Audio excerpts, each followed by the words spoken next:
Ayushman card માટે નકલી આવકનો દાખલા બનાવવાનું કૌભાંડ ઝડપાયું। રામોલના વસ્ત્રાલ વિસ્તારમાં કૌભાંડની દુકાન ચલાવવામાં આવતી હતી। પોલીસે દરોડા પાડીને ટોળકીના 2 શખ્સોની ધરપકડ કરી છે।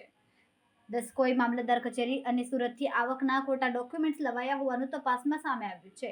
રામોલ પોલીસે સમગ્ર કૌભાંડ આચરતી ટોળકીને 3ની સામે ગુનો નોંધીને 2 આરોપીને ઝડપી લીધા। અન્ય ફરાર 1 આરોપીની ધરપકડ કરવા રામોલ પોલીસે કવાયત હાથ ધરી છે।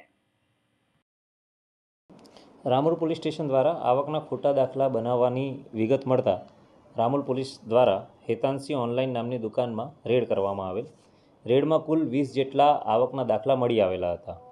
તેમજ ઘટના સ્થળે આરોપી ધીરજ રાજપૂતની ધરપકડ કરી પૂછપરછ કરતા બીજા 2 આરોપીઓનું પણ ઇન્વોલ્વમેન્ટ જાણવા મળેલ, જેમાં આરોપી નંબર 2 કિશોર પ્રજાપતિ તેમજ આરોપી નંબર 3 દીપક આહિર વિરુદ્ધ કાયદેસરની કાર્યવાહી કરી ગુનો દાખલ કરવામાં આવેલા છે। તેમની પૂછપરછ દરમિયાન જાણવા મળેલ કે તેઓ મામલતદાર કચેરીના ડેટા ઓપરેટરના સંપર્કમાં રહી ખોટી એન્ટ્રી ઓનલાઈન કરી મામલતદાર શ્રીની સહી વગરના આવકના દાખલા બનાવી તે આવકના દાખલાના નંબરનો ઉપયોગ કરી સરકારશ્રીની વિવિધ યોજનાઓનો લાભ મેળવવા માટે ગુનો કરેલો છે। પ્રથમ બંને આરોપીની કાયદેસર ધરપકડ કરવામાં આવેલી છે, તેમજ અન્ય આરોપીને સુરત ખાતે હસ્તગત કરવામાં આવેલ છે।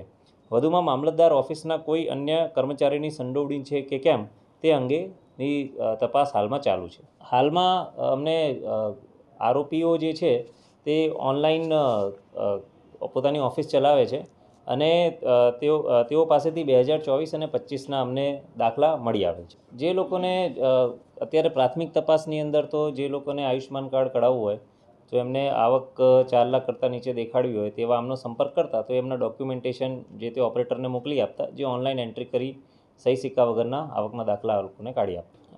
આશરે આ 1000થી 1200 રૂપિયા જેટલા અરજદાર પાસેથી લેતા હતા, જેમાંથી 400 રૂપિયા પોતે રાખી આગળના માણસોને એ રૂપિયા આપતા હતા।